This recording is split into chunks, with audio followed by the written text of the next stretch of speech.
ابو عبیدہ کے پاس 2 اونٹ تھے جن پر وہ لکڑیاں لاد کر بیچتا تھا اور اس طرح گھر کا چولہا جل رہا تھا۔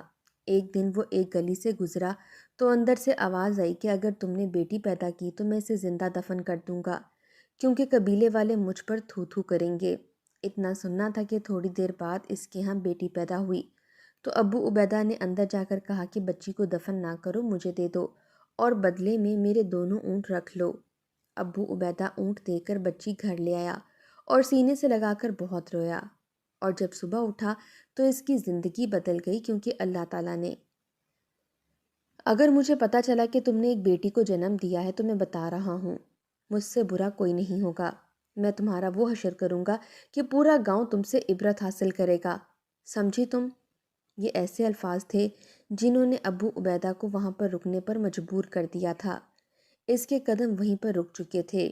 یا الہی، یہ کیسی آوازیں تھیں؟ وہ ابھی یہ الفاظ سن ہی رہا تھا کہ دل سے یہ الفاظ نکلے، یوں کسی کے گھر پر کان لگا کر باتیں سننا کوئی اچھی بات نہیں، اسے تو اللہ تعالیٰ بھی ناپسند فرماتا ہے۔ مگر اس وقت حالات ہی کچھ ایسے تھے کہ مجبوراً ابو عبیدہ کا دھیان ان آوازوں کی جانب اٹھ گیا۔ وہ اپنے اونٹوں کو وہیں چھوڑ کر دھیرے دھیرے چلتا اس دروازے کے پاس آ چکا تھا جہاں سے اسے ایک مرد کے چلانے کی آواز آئی تھی۔ کچھ دیر تو بالکل خاموشی رہی۔ ابو عبیدہ کو لگا کہ شاید اس نے کچھ غلط سنا ہے۔ بے دھیانی میں اس نے وہ سنا جو کہ حقیقت میں نہیں تھا، لیکن تبھی اسے سسکیوں کی آواز آنے لگی، درد سے کراہنے کی آوازیں۔ کوئی خاتون تھی جو درد سے کرا کر سسکیاں لے رہی تھی۔ روتے ہوئے بڑی مشکل سے اس کے حلق سے الفاظ نکل رہے تھے۔ کہنے لگی کہ خدارا، مجھ پر یہ ظلم مت کرنا، یہ تو خدا کی دین ہے، وہ بیٹا دے یا بیٹی، اگر میرا اللہ تمہیں پہلی اولاد بیٹی دینا چاہتا ہے تو اس میں برا ہی کیا ہے؟ تم مجھ پر کیوں ظلم کر رہے ہو؟ اپنے رب سے دعا کرو کہ وہ تمہیں صحت و تندرستی والی اولاد عطا فرمائے۔ لیکن یہ الفاظ سنتے ہی شاید اس ظالم شخص نے ایک زناٹے دار تھپڑ اس عورت کو مارا تھا اور وہ گر چکی تھی۔ گرتے ہی اس کی چیخ گونجی تھی۔ شاید وہ شخص اس پر ظلم کر رہا تھا، اس پر تشدد کر رہا تھا۔ مارتے ہوئے کہنے لگا کہ میرے سامنے زبان چلاتی ہے، ارے جس طرح تو حقیر ہے نا، اسی طرح تیری بیٹی بھی حقیر ہوگی۔ مجھے کسی بھی بیٹی کا باپ نہیں بننا۔ جانتی بھی ہے اس گاؤں میں آج تک کسی نے بھی پہلی اولاد بیٹی کو جنم نہیں دیا۔ جس کی اولاد بیٹی ہوئی اس کو تانے دے دے کر لوگوں نے نیچ اور کمزاد کر دیا۔ اگر میں نے بیٹی کو جنم دے دیا تو قبیلے والے کیا کہیں گے؟ ہر کوئی مجھ پر تھو تھو کرے گا۔ تو اس بات کو کیوں نہیں سمجھتی؟ شاید اس کے بالوں سے اسے جھنجھوڑ رہا تھا۔ وہ سسکتے ہوئے کہنے لگی کہ میری حالت پر رحم کرو، میری حالت کو دیکھو، مجھے چھوڑ دو، مجھے مت مارو، مجھے درد ہو رہا ہے، مجھے تکلیف مت دو۔ مگر اس کا شوہر تو شاید جلاد بن بیٹھا تھا۔ ابو عبیدہ نے صرف اتنا ہی سنا تھا کہ اس کے دل میں اس عورت کے لیے نرمی جاگنے لگی۔ کیسا شخص تھا جو اپنی بیوی کو بیٹی کے پیدا ہونے پر اس قدر مار رہا تھا؟ ارے بیٹا ہو یا بیٹی، رب کی مرضی ہوتی ہے، ہمیں تو اس کی رضا میں خوش رہنا چاہیے۔ کوئی ان لوگوں سے پوچھتا جن کے دلوں میں اولاد کے لیے کس قدر تڑپ تھی۔ ابو عبیدہ کی شادی کو 10 سال گزر چکے تھے۔ وہ 6 بچوں کا باپ تھا۔ 2 جڑواں بیٹے 3 ماہ پہلے ہی پیدا ہوئے تھے۔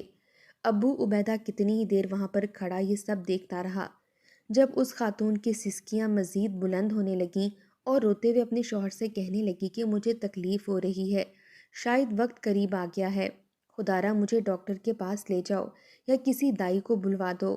اس کا شوہر بڑے ہی سخت لہجے میں اسے کہنے لگا، وہ تو میں بلا دوں گا، لیکن ایک بات ذہن میں رکھنا، اگر بیٹی پیدا ہوئی تو میں اسے زندہ نہیں چھوڑوں گا، تمہارے سامنے اسے زندہ دفن کروں گا، تم چاہ کر بھی کچھ نہیں کر پاؤ گی۔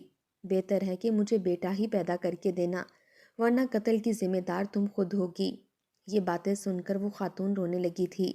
ابو عبیدہ تو فوراً دروازے سے ہٹ چکا تھا، کہیں اندر سے باہر آنے والے شخص کو شک نہ ہو جائے کہ ابو عبیدہ ان کے گھر کے دروازے پر کان لگائے کھڑا ہے۔ ابو عبیدہ فوراً اپنے اونٹوں کو وہاں سے آگے لے جانے لگا۔ اس گھر سے ایک شخص نکلا اور کچھ دیر بعد جب واپس لوٹا تو دائی کو لے کر گھر کے اندر جا چکا تھا۔ گھر میں داخل ہوتے ہوئے اس شخص نے ایک کڑی نظر ابو عبیدہ پر ڈالی تھی، کیونکہ ابو عبیدہ ابھی تک وہیں پر ہی کچھ فاصلے پر موجود تھا۔ کچھ دیر بعد گھر سے ایک بچے کی رونے کی آوازیں آنے لگیں۔ رونے کی آواز سن کر ابو عبیدہ کے دل کی دھڑکنیں بھی تیز ہو گئیں۔ ابو عبیدہ گھر کے دروازے کے بالکل پاس کھڑا ہو چکا تھا۔ گھر کا دروازہ بھی تھوڑا بہت کھلا ہوا تھا، اس لیے اندر سے آنے والی آوازیں اسے صاف سنائی دے رہی تھیں۔ دائی جیسے ہی بچے کو لے کر باہر آئی تو شفاق دل شخص نے سوال ہی یہی کیا تھا، اماں یہ لڑکا ہے یا لڑکی؟ پہلے مجھے بتا اس کی جنس کیا ہے؟ دائی تھوڑی دیر خاموش ہو چکی تھی، پھر کہنے لگی کہ ارے بیٹا، تیرا ہی خون ہے، لڑکا ہو یا لڑکی قبیلے والوں کا کیا ہے، وہ تو چند روز بولیں گے پھر چپ کر جائیں گے۔ وہ شخص سمجھ چکا تھا، اسی پل دھاڑ کر دائی سے بھی بدتمیزی کرنے لگا، کہنے لگا کہ جو بات کہی ہے وہی جواب دے، تیرے پاس لڑکا ہے یا لڑکی؟ دائی ڈرتے ڈرتے کہنے لگی کہ بیٹا، تجھے بیٹی ہوئی ہے۔ اتنا سننا تھا کہ وہ شخص غصے سے اپنی بیوی کو چلا کر بلانے لگا، چیخ چیخ کر کہنے لگا کہ منحوس عورت، تجھ پر تو پھٹکار برسنی چاہیے، تجھے میں نے کہا تھا کہ مجھے بیٹا پیدا کر کے دے تاکہ میری عزت اس معاشرے میں بڑھ جائے، مگر تو نے تو مجھے منحوس بیٹی پیدا کر کے دے دی۔ ارے میں اس کو بڑا کروں، جوان کروں، اس کی خاطر کل کو دوسرے گھر جائیں اور مجھ سے ٹرک بھر جہیز لے کر جائیں، اور یہ جوان ہوگی تو گاؤں کے لڑکے اسے تاڑیں گے، میری عزت پر حرف آئے گا۔ تبھی میں کہتا تھا مجھ جیسا غیرت مند شخص کسی بیٹی کا باپ ہو ہی نہیں سکتا جو کل کو اس کی عزت کو نیلام کرتی پھرے۔ اب دیکھ میں کیسے اسے زندہ درگو کرتا ہوں۔ ابو عبیدہ یہ الفاظ سن کر کانپ چکا تھا۔ دروازے کے باہر ہی وہ اپنے ہاتھوں کو مسلتے ہوئے ہڑبڑانے لگا کہ آخر وہ کیسے اس بچی کو بچائے۔ ارے کم از کم وہ جانتے بوجھتے ایک بچی کو زندہ دفن ہوتے ہوئے نہیں دیکھ سکتا تھا، لیکن اگر ایسے ہی گھر میں جاتا تو وہ اس کے بارے میں کیا کہتا؟ وہ ہڑبڑا ہی چکا تھا کہ جب بڑی ہی بے دردی سے دائی سے اس شخص نے بچی کو چھینا۔ سختی برداشت کرتے ہی وہ بچی چلا کر رونے لگی تھی۔ بچی کی چلا کر رونے کی آواز سن کر ابو عبیدہ تڑپ چکا تھا۔ وہ غیر ہو کر تڑپ رہا تھا، جبکہ وہ شخص اس کا سگا باپ ہوتے ہوئے اس پر نرمی نہیں دکھا رہا تھا۔ دائی اس کے آگے ہاتھ جوڑنے لگی کہ ایسا مت کرو، مگر اس شخص نے دھکے مار کر دائی کو بھی وہاں سے جانے کا کہا۔ دائی روتے ہوئے گھر سے باہر نکلی تو ابو عبیدہ کے آگے ہاتھ جوڑ دیے، روتے ہوئے کہنے لگی کہ بیٹا تو کون ہے میں نہیں جانتی، اگر تیرے دل میں ذرا سا رحم ہے تو اس بچی کو زندہ درگو ہونے سے بچا لے، پھر چاہے اس کو جا کر کسی بے اولاد کو دے دے یا پھر یتیم خانے چھوڑانا، مگر اسے مرنے سے بچا لے، میں تو کچھ کر نہیں سکتی۔ ابو عبیدہ نے جب یہ سنا تو اس کی ہمت بڑی تھی، وہ بغیر کچھ سوچے سمجھے جلدی سے گھر میں داخل ہوا۔ وہ شخص کچے حصے میں زمین کھود کر اس بچی کو اس میں لٹانے ہی والا تھا کہ ابو عبیدہ کو اپنے گھر میں دیکھ کر چونک اٹھا، غصے سے کہنے لگا کہ کون ہے، کس کی اجازت سے میرے گھر کے اندر گھس آیا؟ ابو عبیدہ نے یہ دیکھا تو کہنے لگا کہ میں پچھلے 2 گھنٹوں سے تمہارے گھر کے باہر موجود ہوں، یہ سارا تماشا دیکھ رہا ہوں، کیسے خود غرض اور ظالم باپ ہو تم اس معصوم سی بچی پر، تمہیں ترس نہیں آتا؟ ارے کل کو تم مرو گے، کیا جواب دو گے اپنے رب کو؟ اگر کوئی تمہارے ساتھ بھی اس طرح کا سلوک اس عمر میں بھی روا رکھے، تمہیں زندہ دفن کر دے تو تم پر کیا گزرے گی؟ وہ شخص ابو عبیدہ کو مارنے تک کے لیے آیا تھا، کہنے لگا کہ تو ہوتا کون ہے اس معاملے میں بولنے والا؟ یہ میری اولاد ہے، میں اس کے ساتھ جو بھی کروں، نکل جا میرے گھر سے۔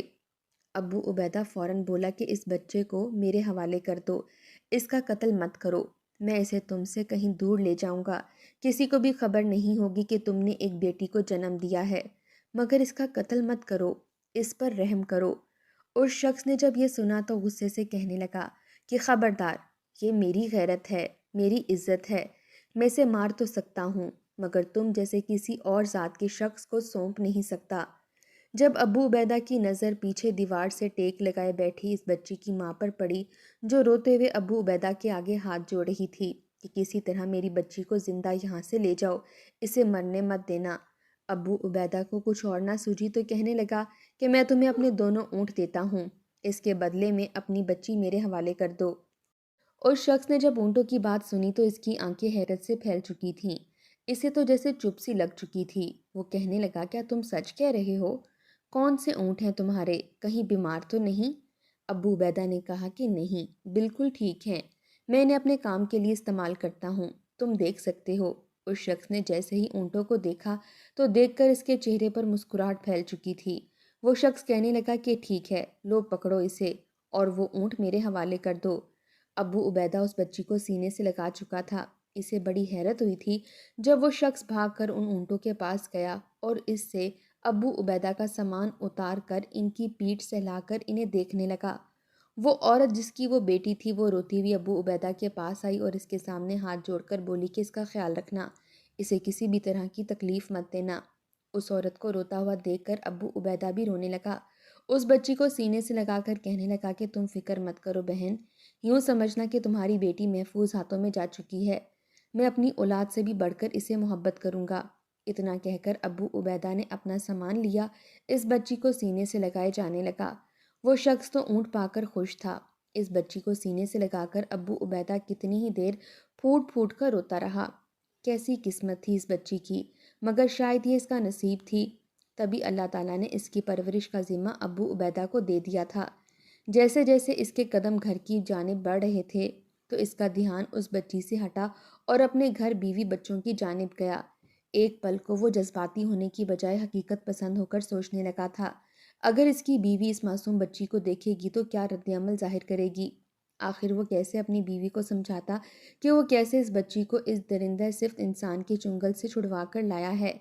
اس نے ذہن میں الفاظ سوچ لیے جو اس نے اپنی بیوی سے بولنے تھے۔ جیسے ہی گھر میں داخل ہوا تو سب سے پہلے اسے اپنی بیوی کی چنگھاڑتی ہوئی آواز سنائی دی تھی، ارے مرو تم لوگ، اور ساتھ تم لوگوں کا وہ بھکاری باپ بھی۔ یہ گھٹیا اولاد پیدا کر کے میرے سر میں خاک ڈال دی ہے اس نے۔ خود تو وہ سارا دن گھر سے باہر گھومتا پھرتا رہتا ہے اور میں یہاں گھر میں تم لوگوں کی کیا نوکرانی ہوں جو تم لوگوں کو سنبھالتی پھروں؟ کسی روز مجھے شدید غصہ آیا نا تو تم سب کو بھی زہر دے دوں گی اور خود بھی زہر کھا کر مر جاؤں گی۔ تنگ آ چکی ہوں میں تم لوگوں سے۔ یہ الفاظ ابو عبیدہ کے لیے نئے نہ تھے۔ اس سے پہلے بھی وہ کئی مرتبہ اپنی بیوی کو اپنے بچوں کو کوستے ہوئے سن چکا تھا۔ ایسی ہی تھی اس کی بیوی۔ جب سے دونوں کی شادی ہوئی تھی صرف چند ماہ ہی ان کے سکون کے گزرے تھے۔ ابو عبیدہ مزدور تھا، گاؤں کے پاس ہی موجود جنگل میں جاتا اور لکڑیاں کاٹ کر شہر میں بیچا کرتا تھا۔ اسی سے ہی اس کی آمدنی ہوتی تھی۔ ابو عبیدہ کی بیوی راشدہ جہیز میں 2 اونٹ لے کر آئی تھی جو وقت کے ساتھ ساتھ بڑے ہوئے تو ابو عبیدہ انہی پر لکڑیاں لاد کر شہر لے جایا کرتا تھا۔ اس کے ذہن میں کئی سوال گردش کر رہے تھے، اگر راشدہ اس سے اونٹوں کے بارے میں پوچھے گی تو وہ کیا جواب دے گا؟ خود دھیرے دھیرے بچی کو سینے سے لگائے گھر میں داخل ہوا۔ ابو عبیدہ کو گھر میں دیکھ کر راشدہ خاموش ہو چکی تھی، جبکہ اس کے چاروں بڑے بچے سہم کر ایک جانب کو بیٹھے تھے، ماتھے پر گھوری ڈالے ہوئے اپنی اماں کو دیکھ رہے تھے۔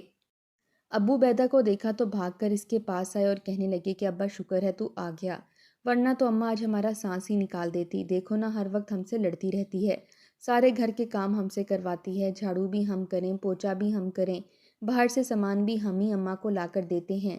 اس کے باوجود اماں ہے کہ ہمیں ہر وقت ڈانٹتی رہتی ہے، مارنے کی دھمکیاں دیتی رہتی ہے۔ یہ اماں بہت گندی ہے، ہمارے لیے کوئی نئی اماں لے کر آؤ۔ بچوں کی باتیں سن کر ابو عبیدہ نے ایک نظر اپنی بیوی پر ڈالی، مگر راشدہ تو فوراً اپنا چہرہ موڑ چکی تھی، کہنے لگی کہ مجھے ایسے دیکھنے کی ضرورت نہیں ہے۔ ارے جب غربت تھی، تم سے میرا اور بچوں کا خرچہ پورا نہیں ہوتا تو کیوں ان کو پیدا کیا؟ ارے میرے سر میں تو کیڑے ڈال دیے نا تم نے، نہ میرے خرچ پورے کرتے ہو نہ ہی ان بچوں کے۔ ابو عبیدہ ابھی یہ سن ہی رہا تھا کہ جب اس کے سینے سے لگی کپڑے میں وہ بچی رونے لگی۔ رونے کی آواز سن کر راشدہ کے کان کھڑے ہوئے تھے۔ ابو عبیدہ کے ہاتھ میں ایک بچی کو دیکھ کر وہ حیران ہوئی تھی، کہنے لگی کہ یہ بچی کون ہے؟ کہاں سے لے کر آئے ہو؟ کس کی ہے؟ ابو عبیدہ نے سب کچھ راشدہ کو بتایا تو راشدہ کے ماتھے پر بل پڑ چکے تھے۔ اس بچی کو دیکھ کر اس نے اپنے چند ماہ کے بچوں کو دیکھا، پھر کہنے لگی کہ تمہارا دماغ سیٹ ہے، کچھ زیادہ ہی تجھے رحم دلی سوچ رہی تھی۔ ارے کیوں لے کر آئے ہو اسے اس گھر میں؟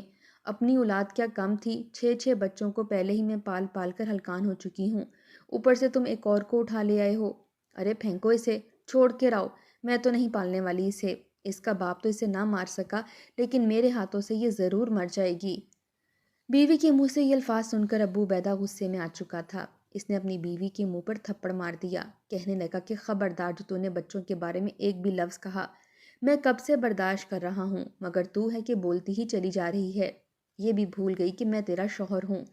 شوہر سے تھپڑ کھا کر راشدہ کی بولتی کچھ دیر کے لیے بند ہوئی تھی۔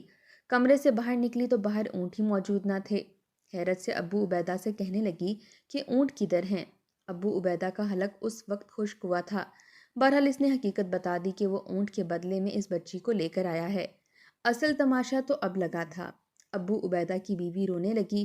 اس کا تو بس نہیں چل رہا تھا کہ اپنے شوہر کو گریبان سے ہی پکڑ لے۔ روتے ہوئے اپنے ہی بال نوچنے لگی، کہنے لگی کہ یہ تو نے کیا کر دیا؟ میرے اونٹ کیوں بیچ آیا؟ ارے تو جانتا بھی ہے وہ اونٹ لاکھوں کے تھے، اتنا مشکل وقت آیا، ہم سوکھی روٹی کھاتے رہے، فاقے کاٹتے رہے، مگر میں نے وہ اونٹ بیچنے کے بارے میں نہیں سوچا۔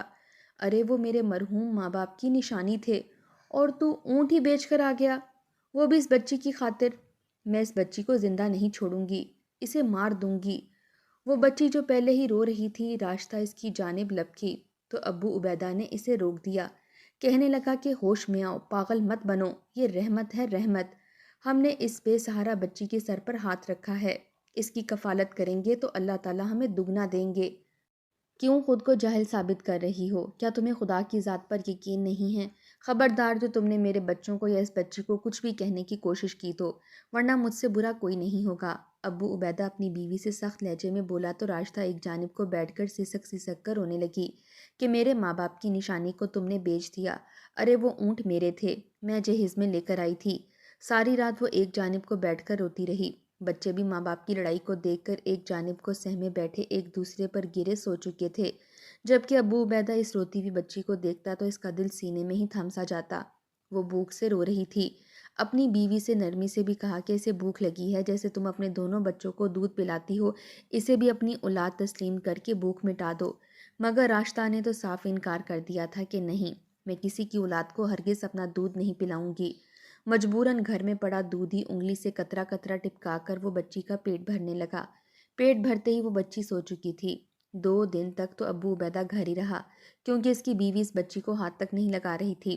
آخر کار وہ اپنی بیوی کے پاس گیا اور اسے بڑے پیار سے سمجھانے لگا کہ کیوں فکر کرتی ہو، یہ کیوں بھول جاتی ہو کہ ہم بھی اس دنیا میں بے سہارا اور بے بس ہیں۔ ہمارا اللہ اگر ہم سے اپنی رحمت کا سایہ چھین لے تو ہم نیست و نبود ہو جائیں۔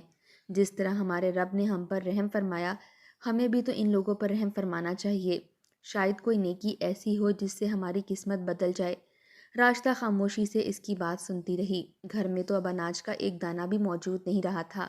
پھر گہری سانس خارج کر کے کہنے لگی کہ پال لوں گی میں اس بچی کو، جاؤ جا کر لکڑیاں لاؤ اور جا کر بیچو، یہ نہ ہو کہ آج رات بچوں کو بھوکا ہی سونا پڑے۔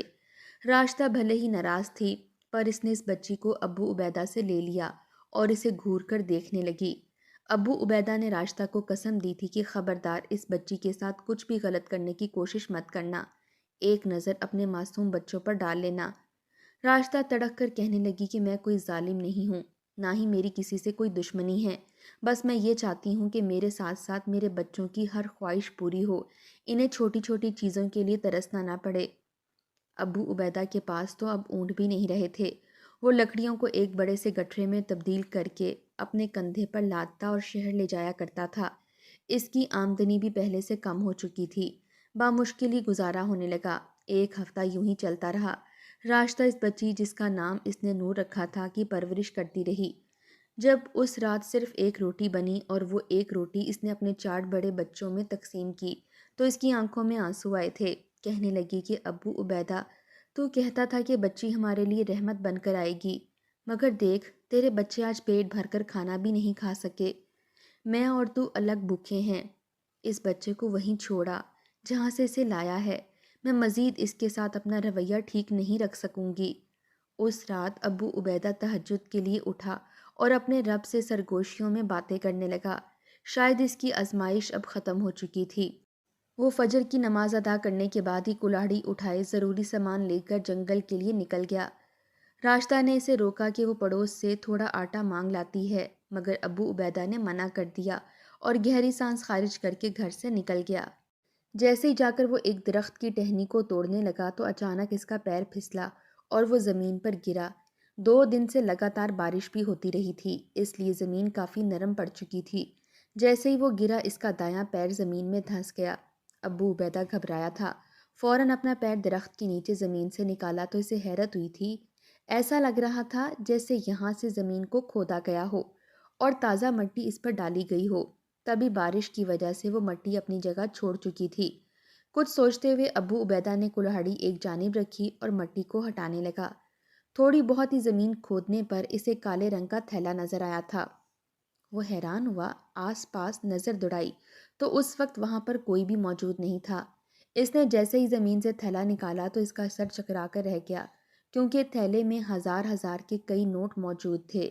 1000 اور 5000 کے نوٹوں کی گتھیاں بنی تھیں۔